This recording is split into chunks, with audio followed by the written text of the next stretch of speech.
जैसा कि मैं आपके सामने कह रहा था कि बहुत पहले जो है गुजरात में जब मुझे मालूम हुआ कि ऐसे मिसाल आते हैं तो मुझे बहुत खुशी हुई, क्योंकि ऐसे मौक़ों पर चलने की ज़रूरत है। आज आसिफ अली साहब एक अच्छा मूवमेंट लेकर निकले हैं। वो अवतार का जो मसला है कि हिंदुस्तान सत्ते पर है, मगर उसको प्रोटेस्ट होना था, हो रहा है, काफ़ी दूर होगा, ऐसा नहीं है, क्योंकि बहुत सारे लोगों को उसके बारे में मालूम नहीं है। जो है औकात के ताल्लुक से अपने ख्यालात को पेश करना चाहते हैं, तो आए अपने ख्यालात को पेश करें।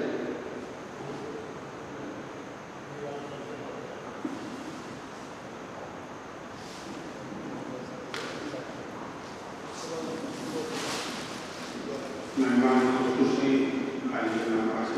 आगे रहता है, तो उनका कहना था तो मेरे दिल में बात छुप गई। तो आसिफ अली साहब या कुछ रिप्लाई वो आपके सामने अपनी बात को रखेंगे। तो जैसे कि आप जानते हैं कि आज पूरे हिंदुस्तान भर में जो है वक्फ अमेंडमेंट बिल को लेकर हर जगह पर प्रोटेस्ट चला हुआ है, सोशल मीडिया पर प्रोटेस्ट चला हुआ है। तो आज तारीखी शहर बीजापुर के आलमगीरी फंक्शन हॉल में मुस्लिम एडवोकेट्स की ओर से जो है यहाँ पर एक मीटिंग ली गई, जिसमें मेहमान खुसूसी की हैसियत से आली जनाब आसिफ अली शेख साहब जो कर्नाटक स्टेट वक्फ के मेंबर भी हैं और फाइनेंस डिपार्टमेंट के चेयरमैन भी हैं। तो आइए इन्हीं से जानने की कोशिश करेंगे। सर, पहले तो ये बताइए कि आज पूरे हिंदुस्तान में जो है यही चर्चा चली है कि वक्फ अमेंडमेंट बिल आया। आम जनता ये जानना चाहती है कि वक्फ में अमेंडमेंट क्या हुआ है, इससे वक्फ को क्या नुकसान है। सबसे ज़्यादा इम्पोर्टेंट जो क्वेश्चन आप पूछे गए हैं कि मैं आज के गवर्नमेंट से मैं सवाल करना चाह रहा हूँ कि ये बिल अमेंडमेंट बिल लाने की क्या वजह थी। क्या स्टेक होल्डर्स कोई स्टेट्स के वक्फ बोर्ड से या वक्फ इंस्टीट्यूशन से कहीं ना कहीं रिकमेंडेशन आए कि बिल को अमेंडमेंट होना चाहिए? बिल्कुल नहीं है। लेकिन इस बीजेपी गवर्नमेंट जो चाह रही थी कि मुसलमान कौम को कमज़ोर करने के, उसी के लिए ये एक्ट लाया गया, कोई और चीज़ ही नहीं। क्योंकि जो है ये बिल्कुल हकीकत है कि हम largest property as a third category में लैंड आर्मी रेलवे की बात हम रहना, ये हिस्सा हमारी कोई गलती नहीं है उसमें। हमारे बुजुर्ग जो है कौम को दर्द रखने वाली ये प्रॉपर्टी दी है। आज उस प्रॉपर्टी को जो है कमज़ोर कैसा करना चाहिए, मुसलमान को कमज़ोर कैसे करना चाहिए, मुसलमानों को वजूद कैसा मिटाने जाने, उसके वास्ते ये एक्ट लाया गया है। लेकिन कोई और चीज़ नहीं, कोई बलबाई नहीं है कि डेमोक्रेटिक सेटअप में जो कॉन्स्टिट्यूशनल गारंटीज़ जो हैं, जो प्रैक्टिस करना, रिलीजन प्रैक्टिस करना, प्रॉपर्टी प्रोटेक्ट करना, जो करना, उस पूरे चीज़ों को हमारे हाथ से छीनने के लिए ये अमेंडमेंट बिल लाया गया। इसको बिल्कुल ख़तान कोई मुसलमान जो है इसको मानने के लिए तैयार नहीं है। तो इसमें मैं चंदी जो है इसमें जो है देना चाहता हूँ। इसमें देखिए composition of national Waqf board and composition of state Waqf board. इसमें जो है 11 मेंबर्स रहते हैं। 11 मेंबर्स में जो है आप स्टेट का जो सेक्शन 14 ऑफ वक्फ एक्ट 1995 लीजिए, उसमें जो है the composition of Waqf board is a 11 members. उसमें जो एक पार्लियामेंट मेंबर रहेगा और जो 2 असेंबली मेंबर रहेंगे और जो है एक वक्फ बोर्ड मेंबर रहेगा और एक ऑफिसर्स रहेंगे, 2 मुतवल्ली रहेंगे और नॉमिनेटेड लोग रहेंगे। आज by virtue of this amendment ये लाया गया कि Muslim member of the parliament, Muslim member of the assembly, Muslim member of the bar council, ये मुस्लिम जो है हटा रहे। मैं इन लोगों को आज सवाल करना चाहता हूँ, क्यों आप मुस्लिम हटाना चाह रहे हैं? क्या वजह है कि आप मुस्लिम वहाँ से निकलना चाह रहे हैं? आपको ऐसे कोई जनरल नहीं है कि Waqf act is special law and it overrides the general laws. ये होने के बावजूद भी जो है आप इस जो है वक्फ एक्ट में है 1954 से जो है एक्ट बनाया गया, उसमें से जो है मुस्लिम बोर्ड आप निकलना चाह रहे हैं। क्यों निकलना चाह रहे? क्या वजह है आप निकलना चाह रहे हैं? आप देखिए जिस एक्ट जिसके वजह से ये एक्ट 1954 में बनाया गया उसको कंसेप्ट मंदर रह सके, किस चीज़ के लिए ये एक्ट बनाया, that is the most important rather than कौन रहना चाहिए इम्पॉर्टेंट नहीं, किसके वजह से कौन रहना चाहिए वो इम्पोर्टेंट है। आज ये जो है मुस्लिम प्रॉपर्टी है, ये प्रॉपर्टी जो अल्लाह की मिल्कियत की प्रॉपर्टी है, इसके मैनेजर जो मुतवली हैं, कमिटीज़ हैं और बेनिफिशियर जो है कामन जो है कलमा पढ़ने वाला मुस्लिम है। तो ऐसे वक्त में आप आके क्या करना चाह रहे हैं, क्यों जो है मुसलमानों को वहाँ से हटाना चाह रहे हैं? और यही चीज़ है इसमें जो है आप लाने के compulsory shall word to non Muslims. भाई जहाँ हमारा स्पेशल लॉ है, अगर जहाँ भी जो है नॉन मुस्लिम्स को जो प्रोविज़न मिलना चाहिए, उनको रिस्पेक्ट मिलना चाहिए, हम उनको बिल्कुल देने तैयार हैं।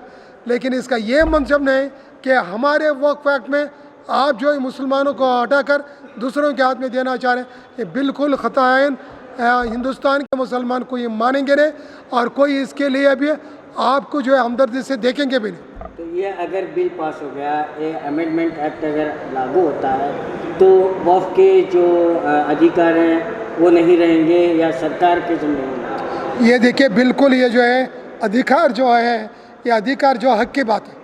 अगर राइट रहे तो अधिकार रहता, अधिकार रही तो राइट रहता, राइट रहे तो कोर्ट को जा सकते हैं।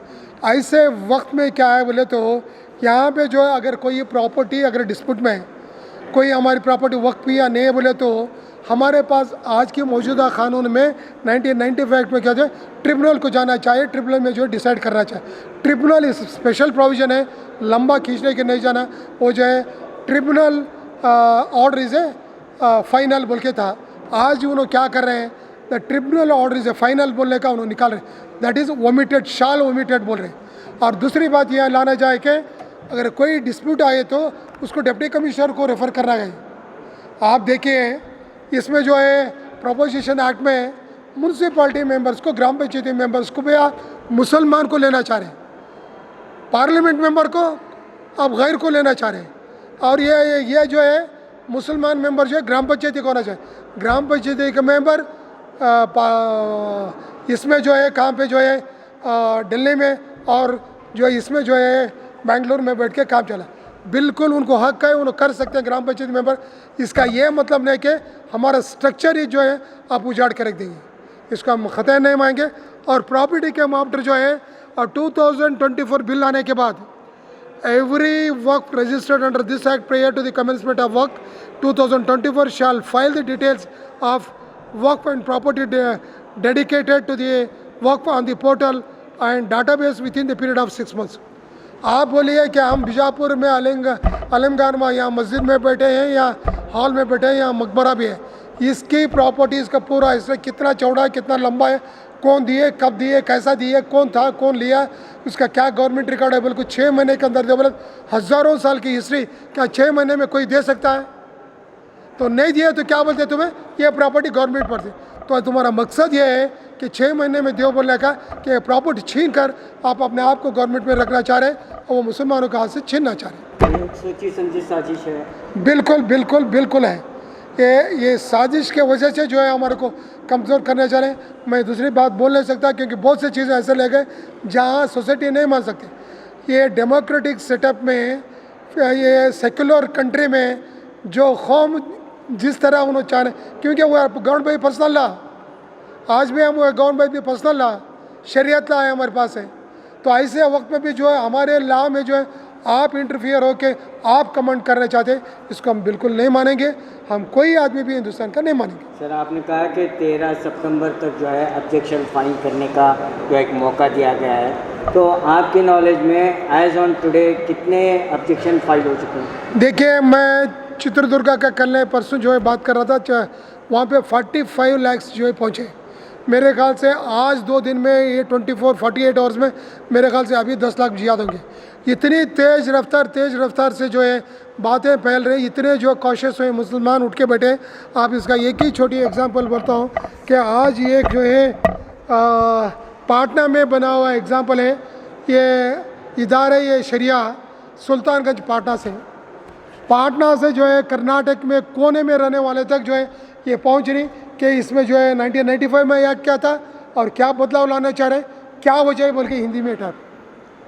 तो ये वक्फ मामला और वक्फ जो स्टाफ है वो उनकी क्या भूमिका रही है इसमें? देखिए, इसमें भूमिका वक्फ ऑफिसर, वक्फ जो है अथॉरिटी से नहीं है, ये भूमिका जो है ईमान वालों से है, जो कलमा पढ़ता उससे है।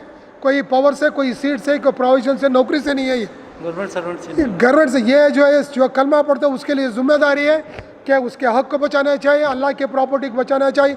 ये वक्फ प्रॉपर्टी जो अल्लाह की प्रॉपर्टी है, उसके जो मैनेजर्स हम हैं, वो बेनिफिशियर्स जो है आम लोग हैं, इसको बचाने का काम कोई इदारे का, कोई इंस्टीट्यूशंस का, कोई फोरम का नहीं है। ये इदारा जो कलमा पढ़ता है उसके सब का है। मैं सारे हिंदुस्तान के जो है कलमा पढ़ने वाले से आपके ज़रिए गुजारिश करता हूँ, मैं आपको जो गुजारिश करता हूँ कि आप पहली फुर्सत में जो उसको प्रोटेस्ट भेजें, प्रोटेस्ट जो QR के कोड से भेजें या तो ऑनलाइन में बोले। हम जो है ईमान होने की वजह से इसको प्रोटेस्ट करेंगे और अल्लाह से दुआ करेंगे, अल्लाह ताला हमारे जद्दोजहद में जो कामयाब करें। तो अभी भी मीटिंग में भी क्या ये फैसला तय हुआ कि प्रोटेस्ट करेंगे तमाम लोग? यहाँ से बिल्कुल जो भी जो है 150 से 200 एडवोकेट्स हैं, वो बिल्कुल तहे दिल से बोले कि भाई इस बिल को जो है टोटली इन टोटो कई चीज़ मानना, यानी टोटली जितना भी एक्ट है 40 सेक्शन है उसको पूरा जो है स्क्रैप करना चाहिए, उसको जो है रिजेक्ट करना चाहिए। कोई चीज़ नहीं मानना बल्कि डिसीजन लिए, ये सिर्फ डिसीजन ही नहीं, डिसीजन को कामयाब तक ले जाने के वास्ते हुबली में इस महीने के आखिरी में या अक्टूबर में जो है एक ऑल मुस्लिम एडवोकेट्स कॉन्फ्रेंस जो है हुबली में बुलाया जाएगा। उसमें आइंदा चल चल, क्योंकि नवंबर में जहाँ तक मुझे नॉलेज है, हो सकता मैं गलत हूँ, JPC कमेटी वाले पार्लियामेंट कमेटी को जो है नवंबर में देंगे और जो है दिसंबर में जो है ये इसको डिस्कशन के लाए जाएंगे। ये जब तक ये बिल पार्लियामेंट से बाहर निकल को नहीं जाता, जब तक हम लड़ते रहेंगे। हमारे पूरे हिंदू, ये कर्नाटक के मुसलमान इस पूरे कंट्री में आगे बढ़कर लड़ते रहेंगे। जितने भी जो लीडर्स हैं, जितने भी सियासत रखते हैं, माली हाल से रखते हैं, सब जो है हम जो है जॉइंट पार्लियामेंट्री कमेटी के सामने जाएंगे, हम डिपोज करेंगे, ऑब्जेक्शन देंगे, सजेशन देंगे। Thank you. जहाँ तक सवाल है, यहाँ पर तमाम जो है वक्त ये प्रॉपर्टी ज़्यादा से ज़्यादा वक्त प्रॉपर्टी जो है बीजापुर, बीदर, गुलबर्गा, रायचूर में, तो आपकी क्या जिम्मेदारी है और आप क्या इस मुहिम को लेकर क्या तैयारी कर रहे हैं? ये सिर्फ मेरी जिम्मेदारी नहीं है, हमारे कौम की जिम्मेदारी है। अभी वो हमारे सीनियर एडवोकेट आसिफ अली साहब ने कहा कि जो भी कलमा पढ़ने वाले, ये सब का फ़र्ज़ बनता है, क्यों ये मामूली इशू नहीं है, बर्निंग इशू है। ये बीजेपी का मंशा है कि टोटली मुस्लिम की जो पावर्स एंड फंक्शन है और मेन जो हमारी रीढ़ की हड्डी है, हमारी प्रॉपर्टी है आज उसको हम समझ नहीं पा रहे, मगर ये लोग हमको अलर्ट कर रहे हैं, होशियार कर रहे हैं। ये समझने की बात है, पहले इसको समझ लो ये किस लिए कर रहे हैं। क्यों मालूम है? ये प्रॉपर्टी किसी की नहीं, अल्लाह की प्रॉपर्टी, ना मेरी है, ना आपकी है, ना किसी और की है, ये अल्लाह की प्रॉपर्टी है। हमारे बुजुर्गान दिन ने बहुत सारी वक्फ प्रॉपर्टी अल्लाह के नाम पे छोड़ दिया है, वो उसको हम इस्तेमाल कर रहे हैं, बस उसका हिफाजत करना भी हम सब का फ़र्ज़ बनता है, सबका फ़र्ज़ बनता है, ना मेरा है ना तुम्हारा है। जो भी कलमा पढ़ने को हैं, वो सबका हमारा फ़र्ज़ बनता है कि इसकी हिफाजत करें। जहाँ तक ऑब्जेक्शन फाइल करने का सोशल मीडिया का जो ट्रेंड चल रहा है, तो उसके तय लोगों को अवेयरनेस पैदा करना और हाँ, जाकर तो इसमें क्या है मालूम है? इसलिए क्या है, आसिफ अली साहब हम सिर्फ इतना डायरेक्शन दिए थे कि मीन्स जो मेन एडवोकेट्स हैं इनके थ्रू उनको इम्प्लीमेंट्स करना है। तो अब ये हमारा काम है। चलो मैं एक 2 number 5 number ward 10 number ward से हम येल करते हैं, वहाँ पर रहते हैं, तो हमारा फ़र्ज़ बनता है। अब सपोज यहाँ पर शारपदे साहब है, आसार छोटा आसार के, वो मुतवल्ली हैं, हाँ, तो वहाँ पर उनका एक वार्ड है, तो हमारे मुतवल्ली जो भी मेंबर्स हैं, जितने हमारे मोहल्ले में जितने घर आए, हम उसको इम्प्लीमेंटेशन करना पड़ेगा, घर घर जाना पड़ेगा, उनको डायरेक्शन देना पड़ेगा, क्योंकि ये अवेयरनेस सिर्फ 1% है, 99% भूले हैं सभी, ये जानते ही नहीं, बिल्कुल नहीं जानते। हम उनको समझाना पड़ेगा एडवोकेट्स के थ्रू। हम हर वार्ड में गएंगे, हर घर घर गएंगे, हर जमात में गएंगे, हर जमात में कहेंगे, समझा कर उसको इम्प्लीमेंटेशन करेंगे। और किसी सूरत में ये अमेंडमेंट लाने की बिल्कुल ज़रूरत नहीं है। इसको हम कट थ्रोट ऑब्जेक्शन करें थ्रू आउट इंडिया, सिर्फ बीजापुर से नहीं। बीजापुर तो 60-65% ये वक्फ प्रॉपर्टी है। अब ये आसिफ अली साहब कहा बीजापुर, गुलबर्गा, रायचूर, बीदर, इस तरह यहाँ पर मिनिमम 65% जो है अल्लाह की प्रॉपर्टी है, ये मुसलमानों की प्रॉपर्टी है। इसमें किसी का हक नहीं बनता, बिल्कुल नहीं। इसलिए ये अमेंडमेंट के लिए हम सभी का ये ऑब्जेक्शन है। क्या अपील करना चाहेंगे नौजवानों से, अवाम से? वही इसको क्या ऑब्जेक्शन करो, कन्विंस करो सबको कन्विंस करो, बता दो मीडिया के थ्रू हो, हमारे थ्रू हो, हमारे एडवोकेट्स भाई की तरफ से हो, जो मुतवल्लिज़ हैं, जो जिम्मेदार नहीं जमात के, हर अपने अपने मोहल्ले में काम करना, बस ये हमारा फ़र्ज़ है और हम करके रहेंगे बस। अस्सलाम वालेकुम, मैं SS जागीरदार वकील अफजलपुर तकिया बात कर रहा हूँ। आज जो हमें वक्फ अमेंडमेंट बिल जो 2024 का ये पेश किया जा रहा है, इसके मुखालिफत में हमको क्या कदम उठाना चाहिए, इसके लिए हम यहाँ मिल बैठकर जो है बातचीत किए, डिस्कशन किए और बहुत सारे मामलात हमारे उकला लोग जो है हमारे सामने रखे। जनाब आसिफ अली साहब जो बार काउंसिल मेंबर भी हैं, वक्फ बोर्ड स्टेट के मेंबर भी हैं, उनकी मौजूदगी में ये सब मामला कार्रवाई चलते रही। तो मैं मुख्तसर में इतना ही कहना चाहता हूँ कि ये 13 सितंबर के अंदर हमको ऑब्जेक्शन भेजना है। आज 8 तारीख है, तो सिर्फ 5 दिन का वक्त है। ये बहुत इम्पॉर्टेंट है, इसको आप जहन में रखिए।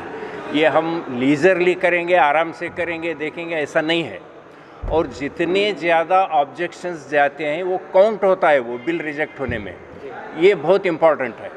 इसलिए हमारी हर फ़र्ज़ की जो कोशिश होना चाहिए कि ज़्यादा से ज़्यादा ऑब्जेक्शन हम डिस्पैच करें, उसके बाद दूसरी चीज़ें देखेंगे।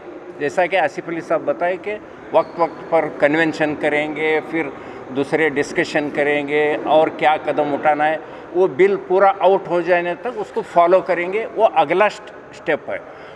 इस वक्त का जो इम्पोर्टेंट ये है, 5 दिन के अंदर हमको लाखों की तादाद में जो है ऑब्जेक्शन भेजना है। अच्छा, इसके लिए कुछ रास्ता इख्तियार करना है। मेरी ये राय है, आज ही हम पहला स्टेप, हमारे घर में जितने मोबाइल होल्डर्स मेंबर्स हैं, जो अडल्ट हैं 18 साल के उम्र से ज़्यादा, हम खुद जाके उनके ज़रिए QR कोड के ज़रिए आज का आज भेज दें, एक काम ख़त्म हो जाएगा। कल सुबह उठ के हमारे दोस्त, अहबाब, रिश्तेदार जिनको भी हम अप्रोच कर सकते हैं, अप्रोच करें। बहुत आसान तरीका है, सिर्फ हमारे इनामदार साहब भी बोल रहे थे, एक लाइन लिख देंगे कि ये बिल की हम मुखालिफत करते हैं, इसको टोटली रिजेक्ट करना, ये हमारी ओपिनियन है, इतना भी काफ़ी है। तो कई लोगों को जो है जानकारी नहीं है, इसको कैसा ऑब्जेक्शन भेजना, कहाँ भेजना, क्या लिखना, कैसा एड्रेस करना। तो मेरी नज़र में QR कोड के ज़रिए बहुत आसान तरीका है, आज का आज उसको अमल में लाएं और शुरू करें। और दिगर जो है ग्रुप वाइज जो है अगर ऑब्जेक्शन भेजना है तो उसके लिए भी रास्ते हैं, वो सेकंड स्टेप में देखेंगे। मगर ये आज का आज काम शुरू होना और 4 दिन के अंदर ज़्यादा से ज़्यादा जो है ऑब्जेक्शन जाना, इस पर आप गौर करें, ये मेरी गुजारिश है। बस इतना कह सकते हैं। तो आज वक्फ अमेंडमेंट बिल को लेकर आलमगीरी हॉल में मुस्लिम एडवोकेट्स का एक मीटिंग हुई, जिसमें ये तय पाया कि वो किसी भी सूरत में जो है इस बिल को ख़ारिज करेंगे और इसकी मुखालिफत करेंगे, जिसमें मेहमान ख़ुसूसी के हैसियत से आसिफ अली सर और LL उस्ताद साहब, जागीरदार साहब, इनामदार एडवोकेट साहब और तमाम शहर के मोतबर शख्सियात मौजूद थे। अब देखना बाकी है कि 13 सितंबर से पहले कितने लोग इस बिल की मुखालिफत करते हैं, सोशल मीडिया के ज़रिए, ईमेल के ज़रिए अपनी मुखालिफत दर्ज करवाते हैं। कैमरामैन सुफियान के साथ मैं Khurshid Alam, B news nation, Bijapur. 17 सालों से भरोसेमंद फैजनिकाह.com और रॉयल रिश्ता सेंटर अपना मनपसंद जीवन साथी चुनने का मौका 15 सितंबर सुबह 11 बजे से शाम 5 बजे तक Mangalore lodge hall near bus stand Bijapur. सिर्फ रजिस्ट्रेशन की फीस। एक बार निकाह के बाद दुआओं में रखें इनको याद।